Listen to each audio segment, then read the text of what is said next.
Right. Hi, everyone. It's 4 o'clock, time for our first reboot dialogue.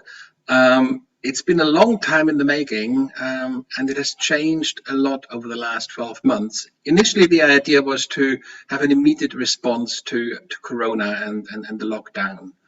But then there were a lot of podcasts, video logs, YouTube channels that responded to the lockdown, and it was very difficult to see how one could add anything to that. And then after a while, the whole Corona issue became a side issue, and it opened up to wider issues. The pandemic massively accelerated digitalization. It had a huge impact on the way society conducts public life and how we perceive and how we engage with democracy and with the political process. Governments have spent huge amounts of money on countering the negative impact of the lockdowns and of the pandemic. And surely there is a strong sense that somehow they need to climb back on the spending, and that what will follow will be a period of austerity.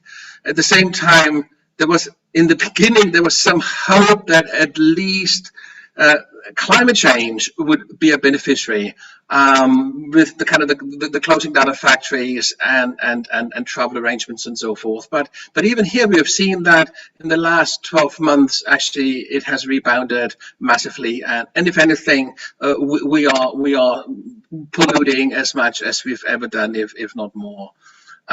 So what started off as a direct response to Corona has grown into a reflection, a dialogue on what should come next, how we will manage the next 10 years, both at the nation state level, but also globally, because a lot of the challenges that we face are global, be it to do with climate change, be it to do with migration, be it to do with multilateral arrangements, how states and governments interact with each other.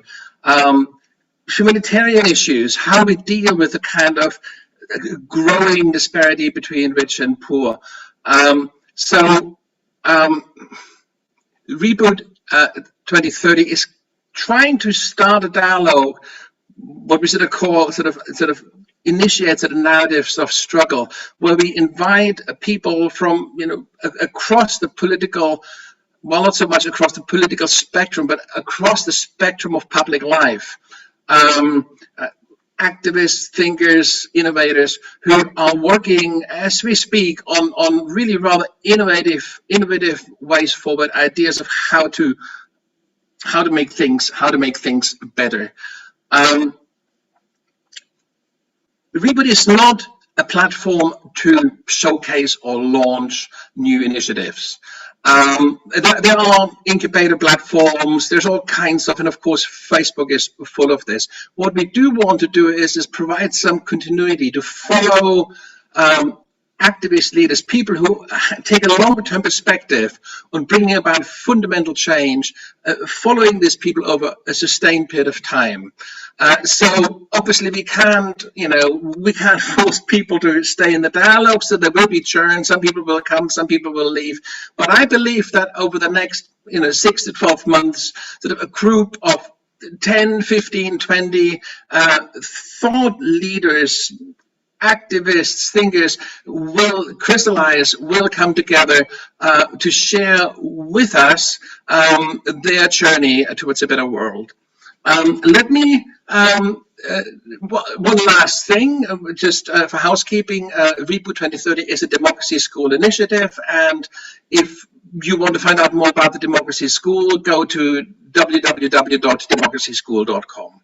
My name is Nico Heller. I'm moderating Reboot 2030. There may well be guest moderators as we go along, but I'll be the anchor. I will be with the program, with the channel as it progresses.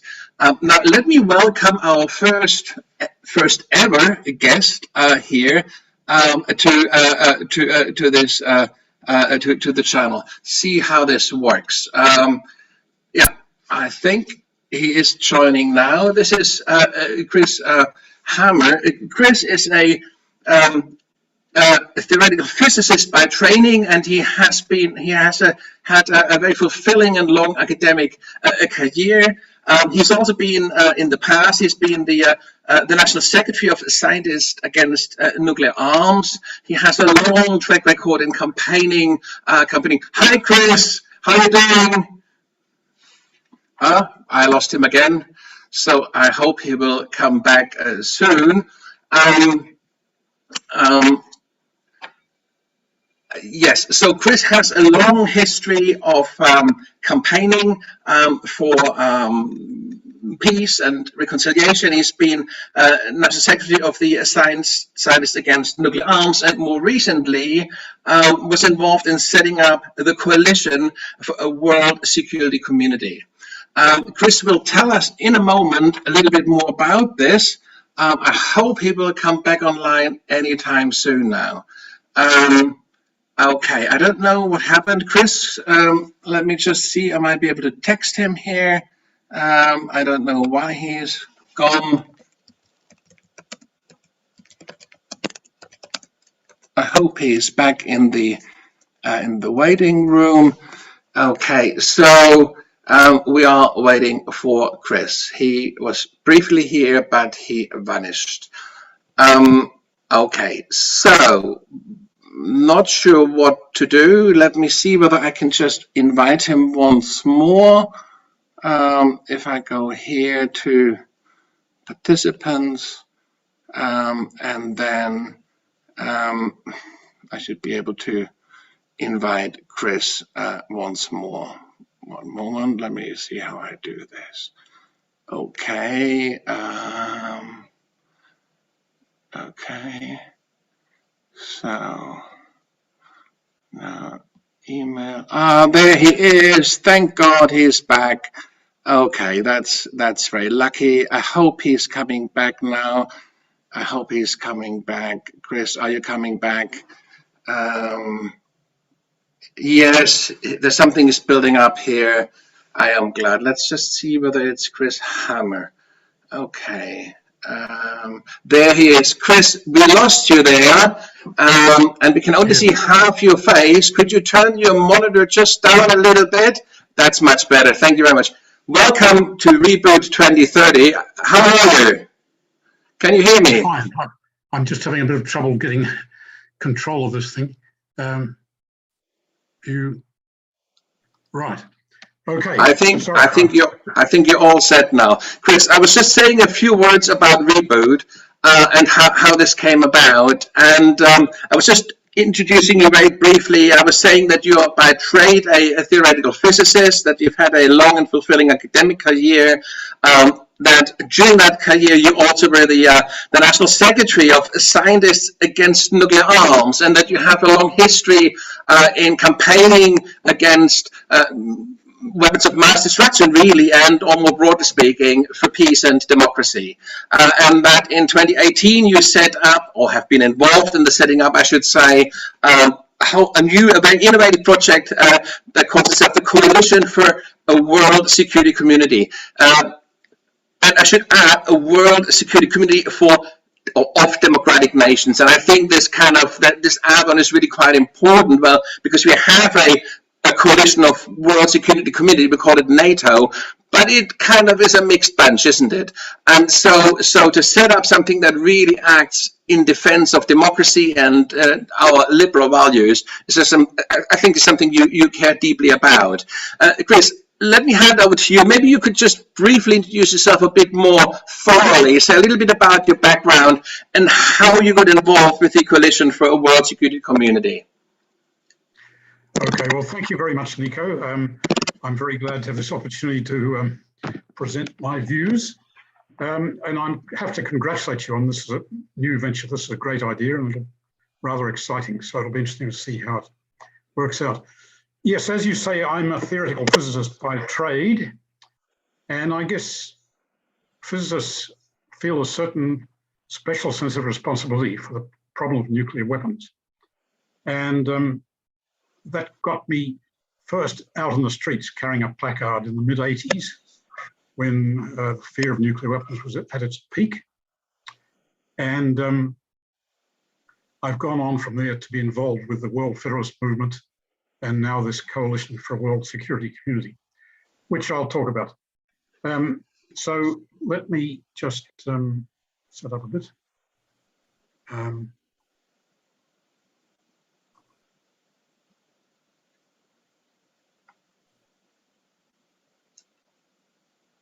Yes, so let me summarize. I want to talk about this objective of our, are you seeing me? I'm not sure.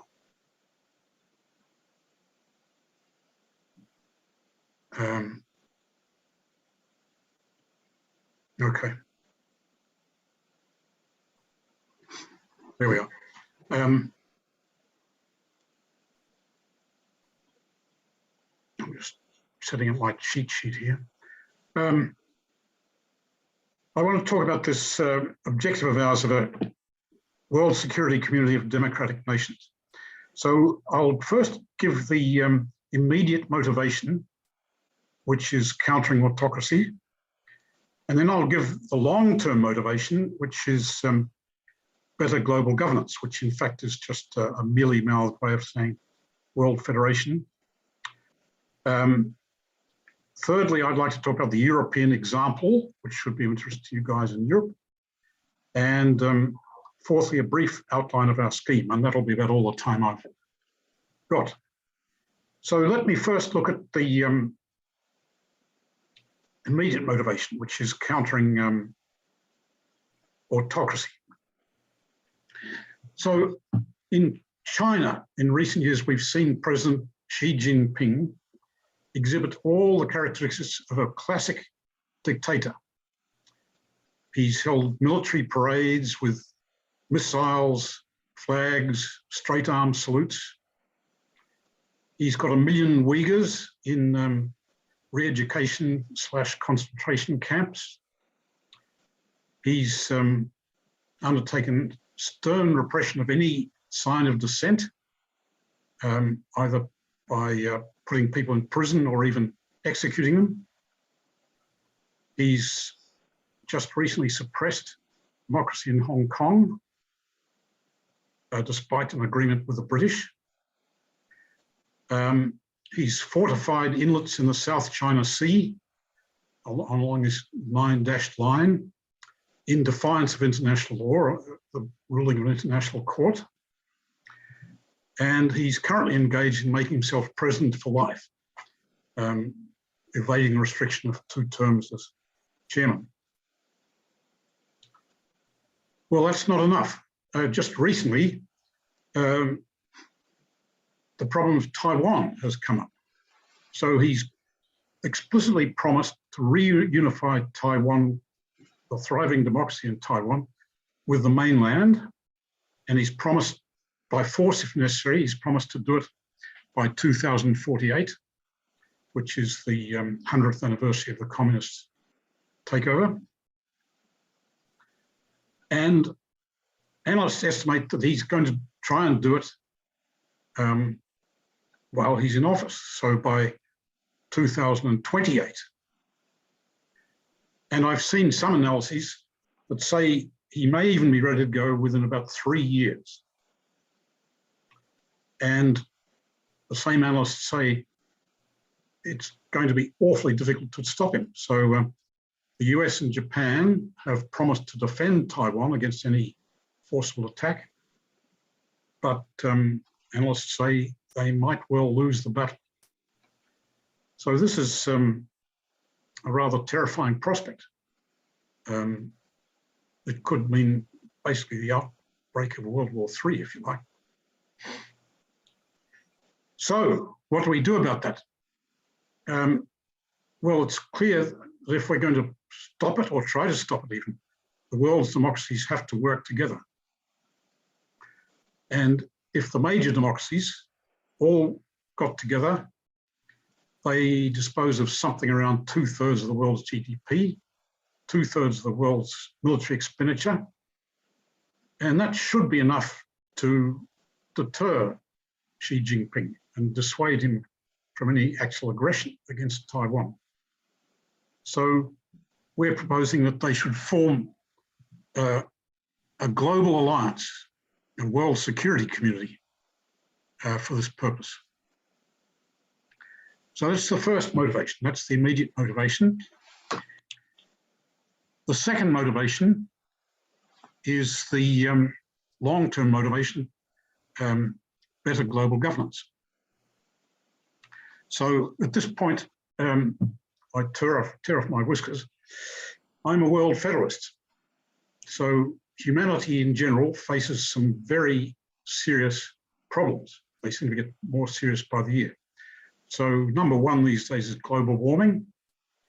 Number two is always the long-standing problem of nuclear weapons.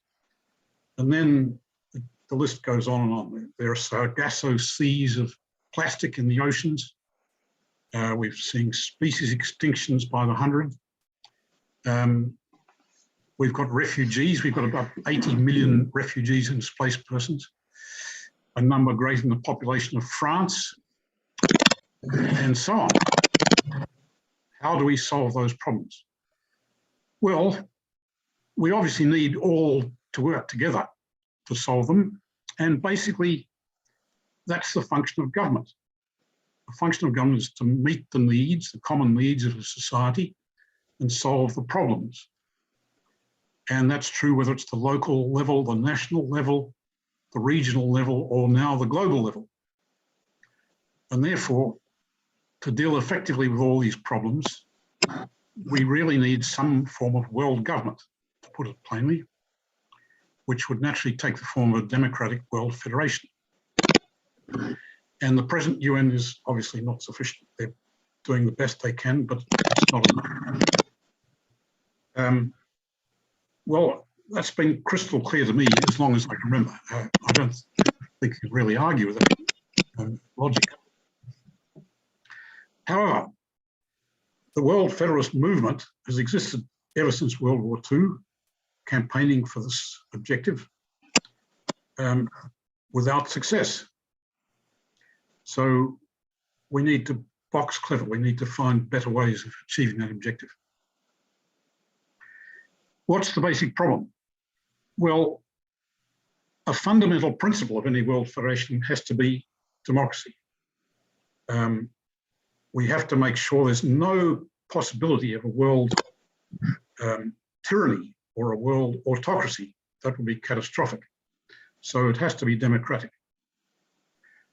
And that's a major problem because it also needs to be universal. It has to embrace everybody, but of course, not all the world is democratic. So you could say that's the basic problem. So what do we do? Well, Europe, it seems to me, has shown the way. At the end of World War II, that was something like the fifth major war between France and Germany in 200 years. And serious thinkers decided this nuisance had to stop.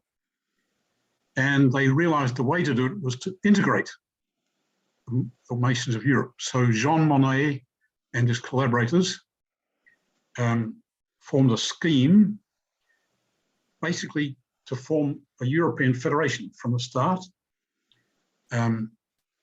And that's clearly announced in the Schuman Declaration, the basic document of the European Union. They were planning to build Europe, but they said Europe will not be built all at once or according to a single plan. So what they did, they started small with a small community, the European Coal and Steel Community of 6 members, and aimed to build up from there step by step, treaty by treaty, institution by institution, towards the eventual goal of a world federation. I'm sorry, a European federation. Well, they haven't quite got there yet, but they have got the European Union with a European Parliament and all that. So our idea is we should follow this strategy on the global scale. Start small and aim at a limited objective. So who should be the initial members? Well, if democracy has got to be a fundamental principle, we should start with the democracies. And for the objective, well, we have this serious problem at the moment. We have the possibility of basically war with Xi Jinping. So what we need is an alliance or a world security community of democratic nations. And, you know, if we can take this first step, hopefully the community would evolve over time, decades, treaty by treaty, like Europe, into our final objective of a world federation. Let me stop you here for a moment. I mean, these are really big ideas. I mean, they're big in every sense of the word. They span the globe. They're kind of obviously multilingual because the world is multilingual. They're multicultural. They're multi-almost everything. So it is a huge. It's a huge undertaking. I mean, it's galactic in scale and scope, and we see with the European Union how difficult it is. I mean, from a distance, Chris, it might look like a sort of a brilliant example for how states or governments could come together. But we have later in the series, we have a federalist, an Italian academic who will talk about the difficulties of European integration. And in fact, Europe is facing some fundamental challenges. And if it can't overcome or solve those challenges, there is a fair possibility that the EU will break apart again. There's presidential elections in France next year, and the far-right nationalists under Marine Le Pen are doing extremely well and may well win the presidency. If they would win the presidency, it is conceivable that there would be a Frexit. In other words, that they would take France out of the EU. Now, that would be the beginning of the end, because it's hard to imagine Germany to stay in the EU with France gone. And there's other countries who would probably then also have second thoughts about this. So it's a shaky undertaking. It's very difficult, and yet Europe is quite culturally integrated already, and has been for a long time, through music, through art, through literature, and so on and so forth. So it's been a kind of homogeneous kind of cultural zone, and people refer to us in Europe as Europeans. And we don't refer to the world population as earthlings or whatever. So there's a huge step here in every sense of the word. Nonetheless, we need these big ideas, and what I would like to discuss with you is kind of explore is how we could, in very practical terms, move from a position of paralysis where we are right now, where everybody who kind of tunes into Reboot now and listens to you must think, well, yeah, this is a great idea, but surely what do we have in common with people in Africa, in Asia, in South and Latin America? How do we bring all of this under one? And then there's a distribution of wealth. Yeah, there's a distribution of wealth. There's real economic interest behind the structures that we have.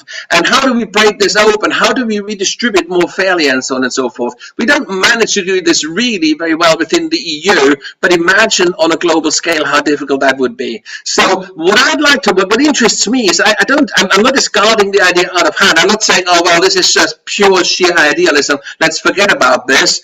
What I'm saying is, well, it is a worthwhile idea to hold on to, because if we lose that idea, we lose much of our humanity. So the question is, how can we build on this, and what are concrete steps that we can take to take us closer to a world community, world security community?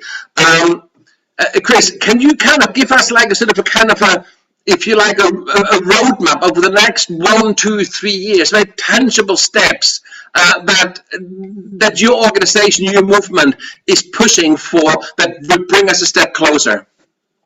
Okay. Can I come back to that? I mean, you've broken the discussion already. I had a few more words to say, if you don't mind. So, I mean, first of all, I can say that I'm fully in support of the European Union. I think Brexit is a bit of a tragedy, and they'll come to regret it. But I'll come back to that shortly, if you like. So what I'm saying is that we're heading in the right direction. And if we can emulate that on the world scale, it would also be a huge and advantageous event. So I'd just like to quote H.G. Wells, who talked about all this many years ago in his outline of history. And he said, there can be little question that the attainment of a federation of all humanity, together with a sufficient measure of social justice to ensure health, education, and a rough measure of, sorry, I thought of another point you made. A rough measure of equality of opportunity to most of the children born into the world would mean such a release and increase of human energy as to open a new phase in human history. So all right, these are big ideas, sure, but maybe there's a small step we can take towards it. Okay,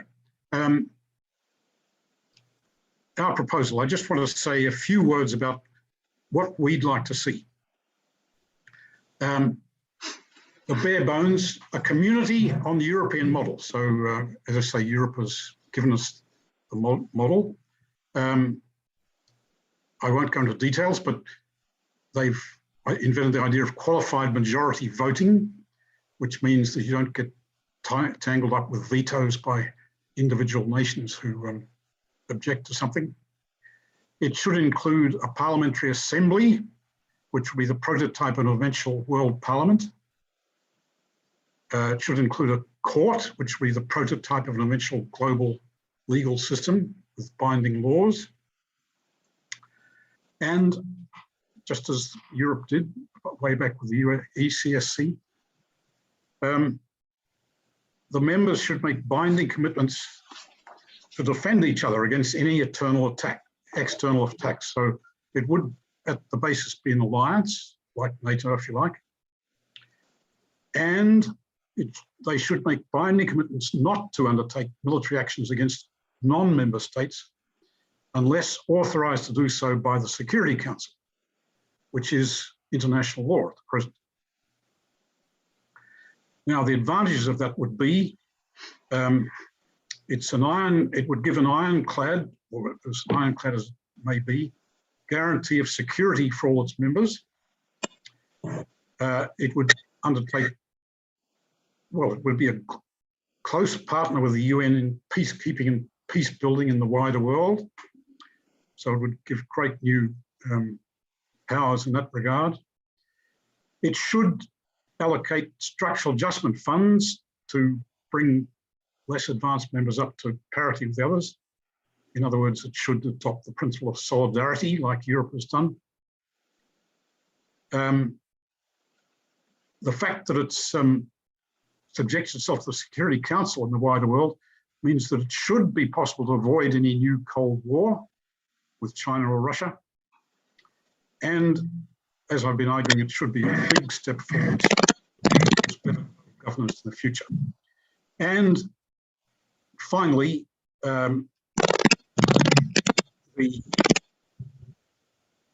President Biden has proposed a summit for democracy coming up in a couple of months' time in December, which may be a big opportunity for a step in this direction.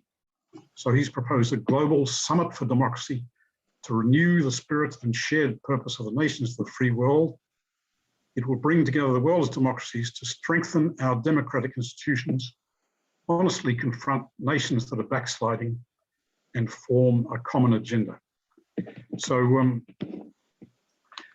we're looking for some progress in that direction. We'll be watching with bated breath. Well, Nico, you've already raised some major questions. Do you want me to address those first, or? I think two questions are always sort of in the back of my mind when I hear great ideas like this. The first is, who's behind this? Are you alone, or is there a network of institutions that are already sympathetic to that cause? That's the first. And again, obviously, there's a lot wrapped up in this, so you can say quite a bit about this. And the second sort of leading on from that, it is, what is the roadmap that you kind of, where there's sort of a shared agreement with this kind of network, where you want to take this over the next, say, 2 to 3 years? Okay, so our coalition is quite small. We've got about 40 members in our transnational working group, but ideas like this have been around almost as long as world federalism. So they started with Clarence Streit in 1939. I don't know if you know about him.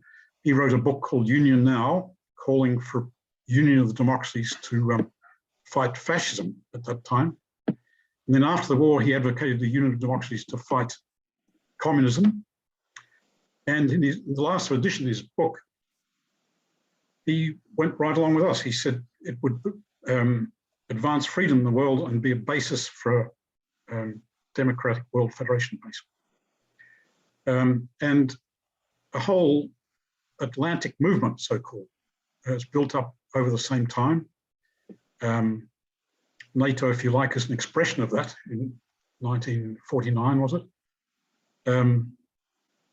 There are institutions like the Atlantic Council in the US, or the Alliance of Democracies Foundation in Europe, which are much stronger and with more resources than us. So there's this whole movement, which in fact is much stronger and with much more resources than the World Federalist Movement. And they have various ideas that may lead in this direction. So the Alliance of Democracies Foundation, which is led by a former Secretary General of NATO, advocates, as we do, a global alliance of democracies, basically. The Atlantic Council and other bodies advocate a D10, that is an extension of the G7 to include not only North American and European democracies, but so just one kind of a question there. When you say D10, does the D stand for democracy, or what does the yes. D? Yes, yeah. Yes. So it includes the US, Canada, France, Germany, Britain, Italy, I guess. Well, they're proposing to add Japan, South Korea, Australia, and India, possibly, which would make, I think, a D11. But anyway, that's quite a strong push at the moment, and that could be a step in our direction. To follow European example, we'd like to include all those prototype organs of democratic government, a parliamentary assembly and a court. I mean, NATO already has a parliamentary assembly, so some of these things are already there. You mentioned NATO. That's one possibility, that just make NATO a global organization, and that's been discussed within NATO itself. Well, there's a broader question, Chris. Let me just. There's a broader question, isn't it? And it's kind of been in the back of our mind. Is the way you see this? From the way you talk, it's not just about security. You see this as much more, as you said, leading towards a world government. Now, why not build on the UN? And which obviously at some point, I mean, there are people within the UN and around the UN who have very similar dreams and ambitions. Why build a parallel infrastructure and not just reform the UN to meet your objectives? Good question. Well, that's another option. So, I mean, the World Federalist Movement has various options. One is, let's have a constitutional meeting next week and form a world government the week after. Those are the real enthusiasts. But the main focus has always been, let's reform the UN. But that's so difficult because it meets this problem. The UN is a universal organization, but it's not fully democratic. And so a lot of the autocracies would just veto such ideas out of hand, probably. Furthermore, the Charter of the UN is a very rigid document. It takes 2/3 of the member states to agree on any change, and no worthwhile change has ever been succeeded in being made. So it's a very difficult path. As I say, I'm a member of the movement, and we support all these different ideas because nobody knows which one's going to succeed. But I believe ours is the most likely to succeed because it's easier. You start with the democracies who share the same ideas and the same ideas on human rights, for instance. Much easier to unite those than the whole. There's a fundamental principle behind the UN, and anybody who gets involved in human rights and the whole UN process kind of learns this in a painful way. And the idea here is, and instead of old timers that tell you this, is like, this isn't about all the good people of the world coming together. This is about getting the criminals on the table so that you don't exclude. So the UN is a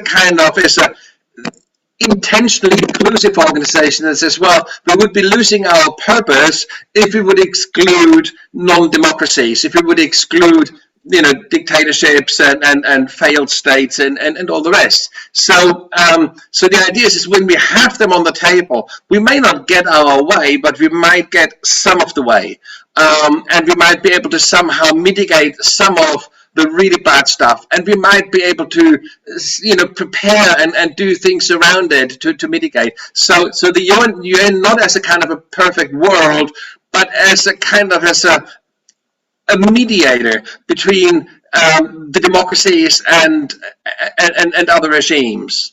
Would you agree with that, and how would you, when you have the D10, or if you broaden this and if it grows into would you foresee a world where we would have the democracies in one organization surrounded by individual states and failed states and dictatorships, or would the idea be to kind of increasingly kind of try to kind of co-opt them into the system? Right. No, I quite agree with you. I mean, we obviously need the UN. We have to work together on global problems. And the idea is our organization would partner closely, as I say, with the UN, for instance, to work on climate change. So climate change is obviously a global problem. We all need to work together. We need everybody to sign up with COP26 as far as possible. Is it next week? Anyway. And Joe Biden has suggested the democracies should lead the way, I mean, because they're the most developed. Their emissions per head are the worst. Ours is the second largest in the world, I think, in Australia. We're 4 times the emissions per head of China. So we can start lecturing China when we get down to something close to their level. So the idea is, yes, both organizations would exist in parallel, if you like, for different purposes. They would eventually come together.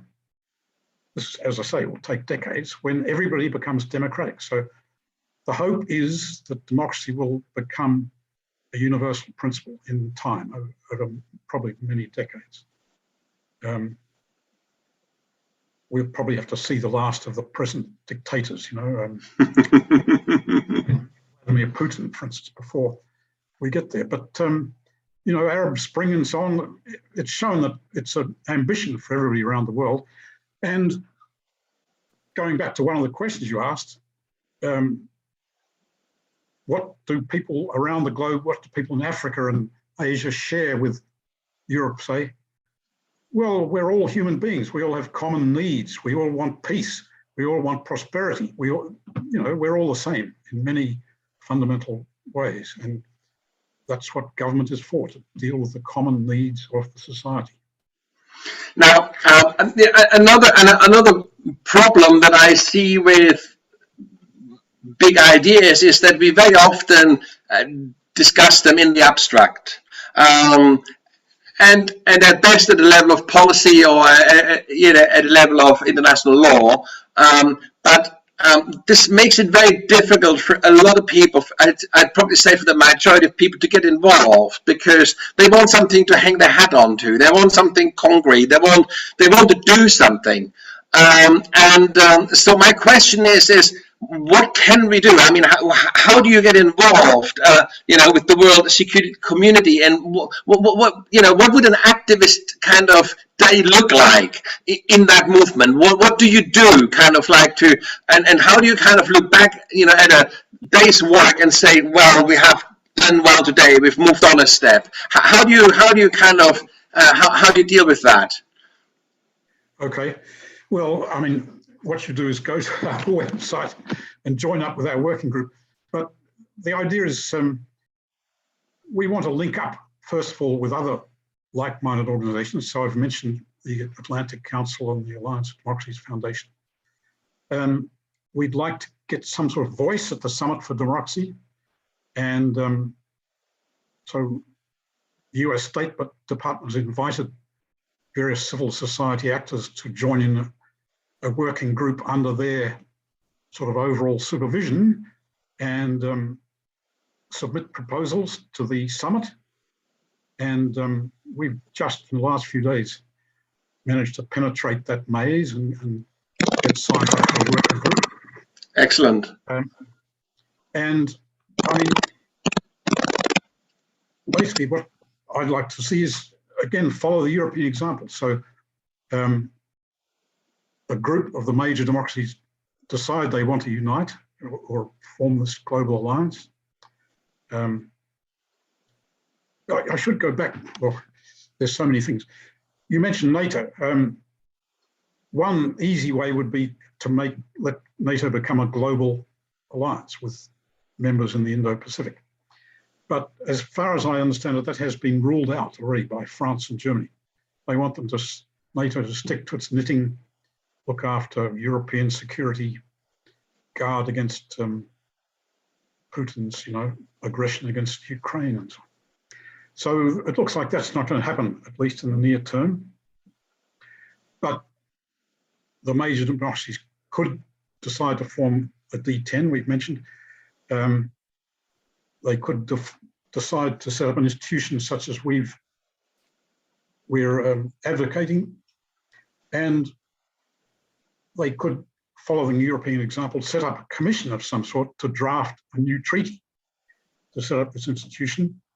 Jean Monnet and company worked for a year on the ECSC treaty, and I think he said at one point, Europe won't be formed because we can't agree on bananas or something like that.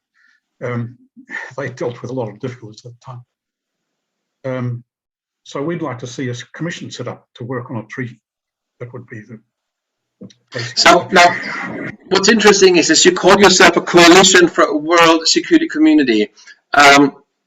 This kind of sounds like an institution in the making. But the reality to me seems to be that if this institution ever was to come into being, it would have to be initiated by those world leaders, the heads of state that would form, for example, the D10. Where would that leave you? I mean, would you become somehow part of the structure that they're setting up, or would you sort of stay outside of it as if you like, as a civil society watchdog, to kind of try to influence, policy and try to make it as good as it can be from a civil society perspective?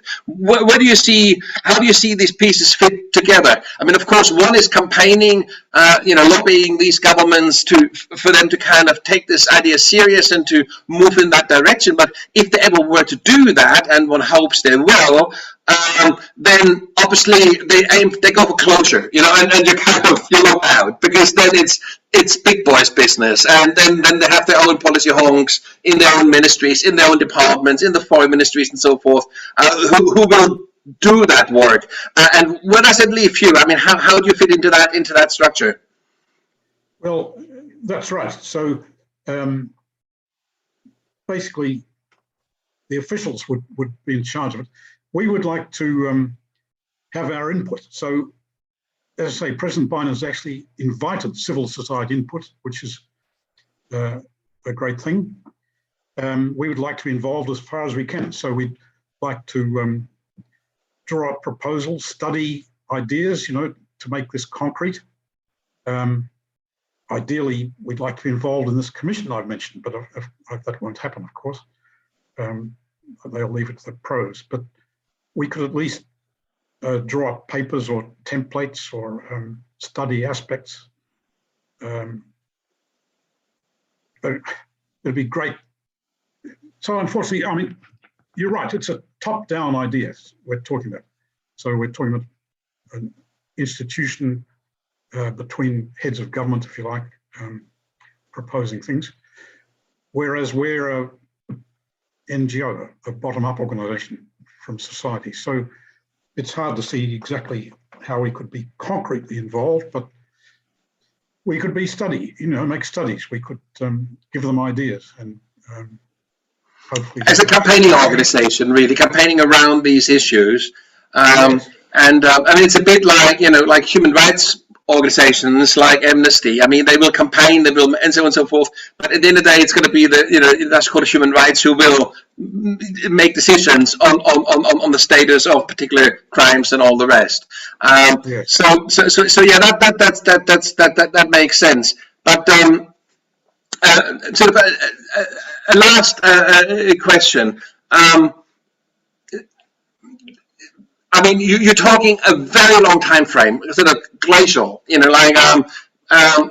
how do you sustain, because obviously the world is short-lived, and I mean, if you only look at the last 6 months, what has happened in world politics, there's so many events who have changed the kind of the choreography and also the kind of the climate of international politics, that it's hard to see how you can sustain a single idea over the long run. What is your strategy for sustaining it, and what is your strategy for keeping it alive and for keeping it going?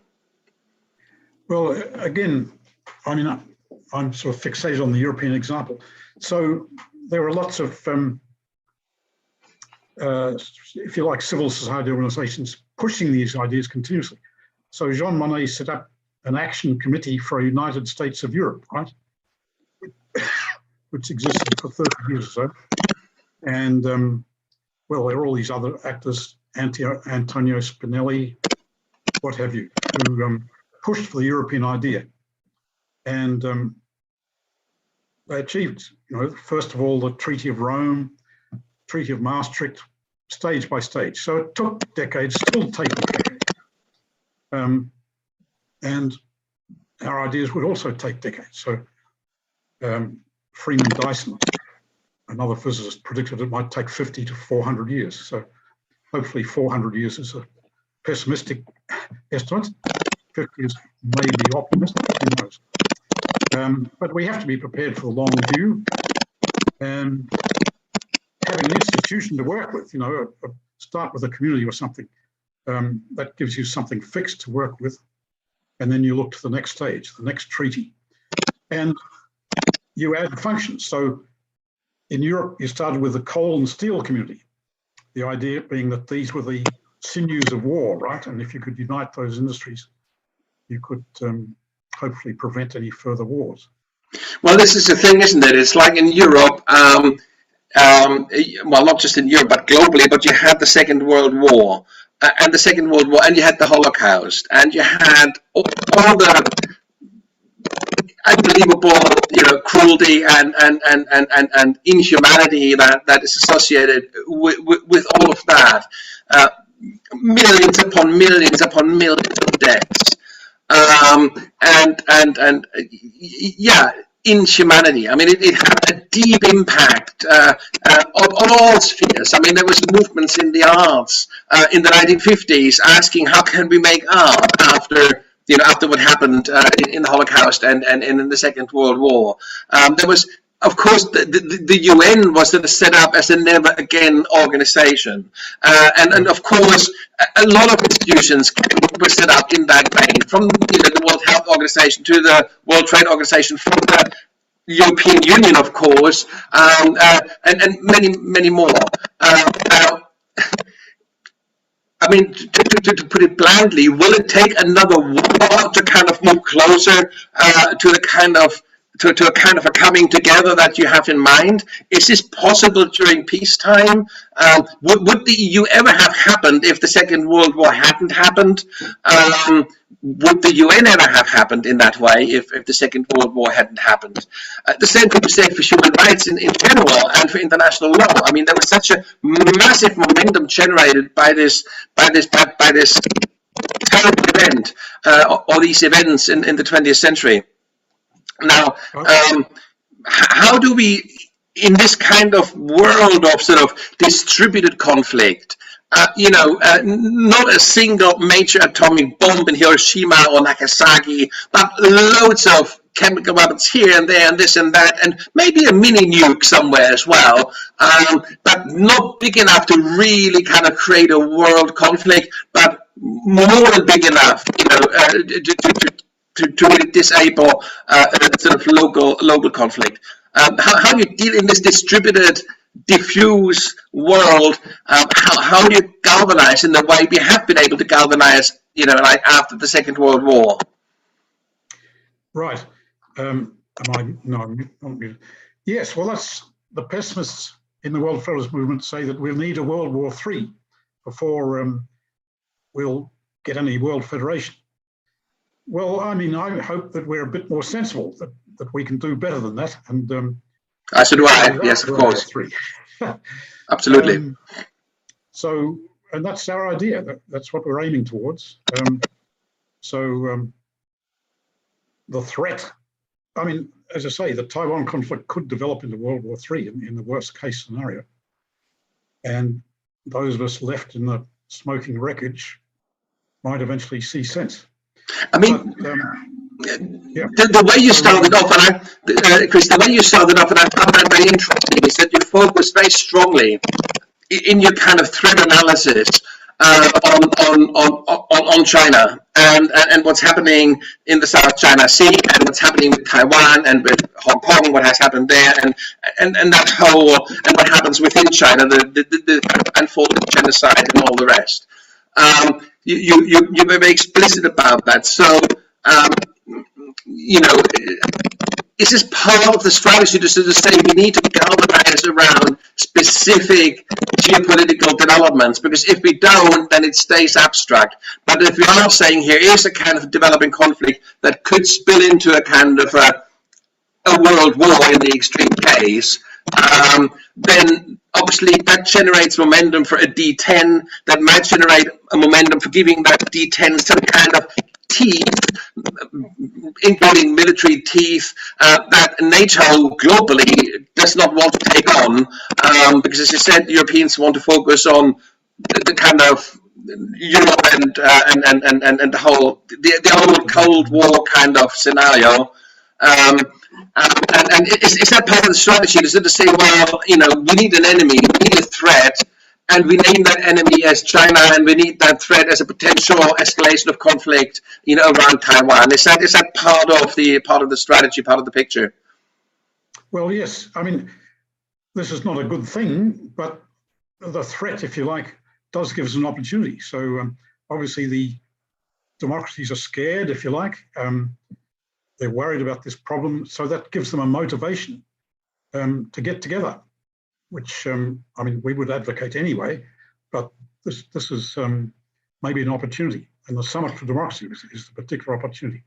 So we're looking for consequences after that. So, I have high hopes that this summit will lead to something concrete in that direction. The D10 process you mentioned, what is sort of the roadmap for D10, and how you're sort of engaging with that process?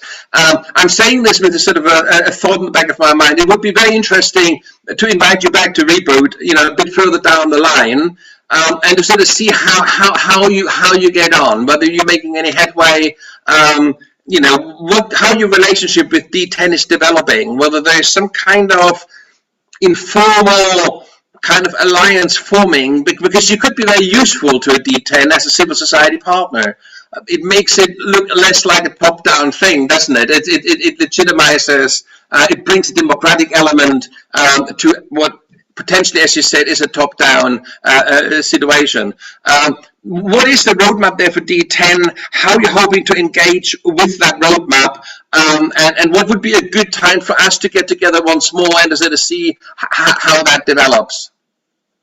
Well, one of our members, as I mentioned, John Davenport, is a member of, if you like, the Atlantic Council, and he's been involved in discussions with them. So it's just a live idea, if you like, among the more powerful organizations around. It would involve the major democracies in Europe and North America, plus Indo-Pacific, the Quad, like Japan and so on. So it's certainly a step in our direction. If you want more details, I think you should maybe have a session with John sometime in the future. That'd be very interesting to set that up. Maybe we can facilitate. It would be great if you could facilitate that. But so, say if you were mentioning earlier that there's a D10 Summit. Was it this December, November, December? Yes, that's right. So Boris Johnson, right, convened a meeting of the G7, or actually, it was the D11. So Scott Morrison, our Prime Minister, was involved, and I presume, well, the Japanese, the Indian Prime Ministers were there. So basically, they were all there. Britain seems to be quite involved with that. So they have an official, Lord Sedwill, who's the so-called Sherpa of the D10, pushing this idea, and they convened this meeting earlier in the year. Nothing concrete has emerged yet, but something concrete might emerge at this Summit for Democracy later. So yes, there are movements at the top level in that regard. So maybe if we had another chat, or maybe is it John Davenport? Yeah. John knows more about it. Yes. Yeah. So maybe if I had a chat with John, like say in February next year, maybe that would be a good time to sort of to develop that narrative and to see where that is going. Great idea. Yes. Right. Excellent. Great. Well, listen, Chris, I should probably say to anybody who watches this now or later, it is now after 1 o'clock in Sydney, and you are very brave and very committed to be up at this time of night to talk to me. Thank you ever so much. I mean, this is, it feels almost like sort of like colonialists, it's like I'm sitting here in Europe and with my Europe sort of centric view, and people have to stay up all night to talk to me. But it's not like that at all, as you know, and I explained why we do this. But I'm still incredibly impressed about your stamina and your determination to do this, and thank you ever so much. It's brilliant. And I think we should also continue this dialogue directly. So maybe early in the new year we could also, you and I could have another talk and sort of see how, from your perspective, the world security community develops, and what kind of next steps might follow. Excellent. Well, thank you, Nico. I'd be very happy to do that. And congratulations on this idea. I didn't say about the EU. So you say it might fall apart.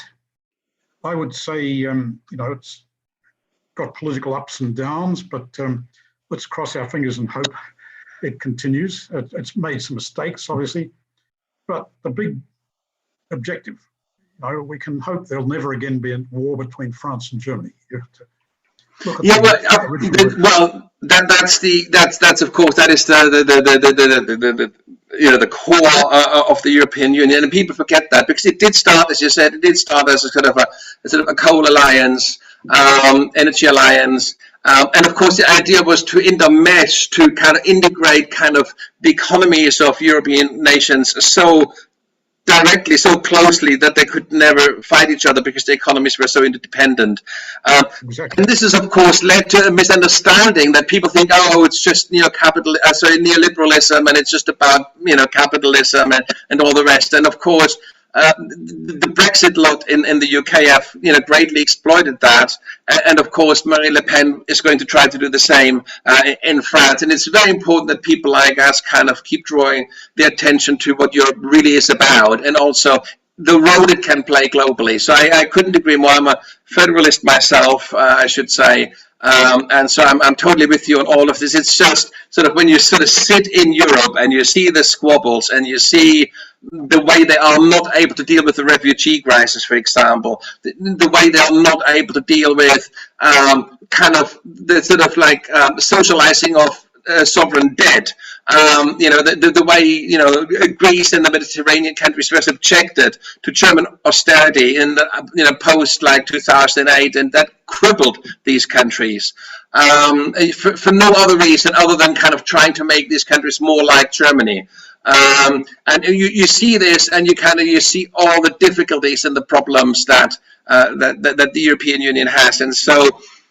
From a European perspective, it's not an easy sell to sort of say, let's build a Europe on a global scale at the moment, because people say, oh God, isn't it bad enough like in Europe? Do you need to export that now to the rest of the world? But I totally see where you're coming from.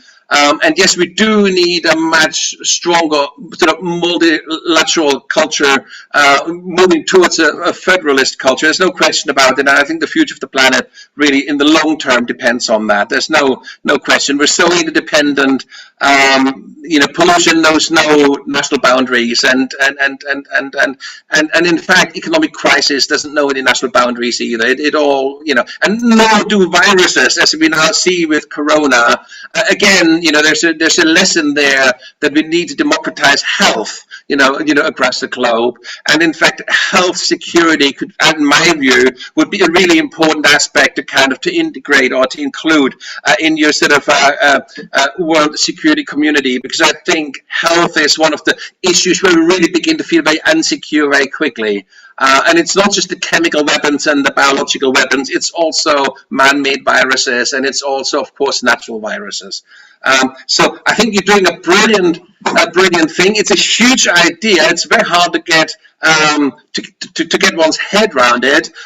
There's a danger that we kind of think, oh God, I'm so glad Chris is doing it. I don't have to think about it then. But I do hope that that we can kind of get people to think about these issues, to allow themselves to think big, because I think that's where it starts. I mean, if we don't allow ourselves to think big, we can't act on it. So this is really the first level of censorship, the first level of oppression really starts with kind of us oppressing ourselves and saying, no, this is too big for me, this is too big for us, we should stick to what we can control. And here's something that is truly big, and it leaves one with a sort of sense of, it's possibly too big for me, but I don't think it is, and I think we need to find ways of nibbling away on it. We need to find ways of breaking it down into small bits that we can quantify, and that we can say, well, we've done that step, and now let's do the next step. And I hope that maybe when we meet again in a few months' time, that we can begin to sort of think about these steps in concrete ways, because it'd be great to kind of develop this dialogue into a kind of a meeting place for people who want to be part of that journey. Excellent. And are you going to have a meeting on Europe? I mean, we've raised all sorts of questions there. We do have a meeting on Europe indeed, and it's coming up very shortly, in 2 weeks' time, I believe. So you do tune in, and it's very much about about European integration. In fact, if you go to reboot2030.com/contributors and you scroll down, you see our sort of European program, and there's a sort of a long sort of positioning statement as well of how we're going to sort of tackle that, how we're going to address that. Yeah, please do tune in. And the other thing is, if you have a mailing list, through your World Security community that you can utilize, and let them know about this program and about upcoming programs. The more we spread the word, the more we can make this a sort of forum for big thoughts, big innovations, and long-term thinking. Because I think this is very much part of what, we're not going to solve the climate crisis overnight either. And it will require truly big thinking to solve it. And it's this kind of petty little thinking that actually stops us from actually solving it. We need big major steps, and we need them within the next 10 years. And I think when it comes to democracy, when it comes to world security, it's a very similar situation. So thank you very much, Chris, for being at the forefront of the thinking in this area. Thank you very much.